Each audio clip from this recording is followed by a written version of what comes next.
Jina naitwa Fatma Yusuf Kasim. Mimi ni mwanabiashara. Biashara yangu inaitwa Nurhali Yummy. Sana sana najumika na mapishi ya Kiswahili na vitafunio. Safari yangu ya leo kutoka nyumbani kuja Maono ilikuwa ni mafunzo ya AI na nilitarajia mingi kupitia haya mafunzo. Nashukuru kwa upokezi na walimu.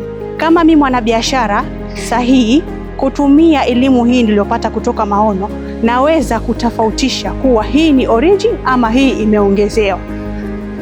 Ndiposa hapo pia itanisaidia kama kwa utapeli wa social media, kuna mambo mingi huwa inatumika AI kivibaya. Na kiupande mwingine pia nimepata faida kubwa, kuweza pia nikirudi nyumbani nitaweza kuitumia hii AI kwa kuitangaza biashara yangu.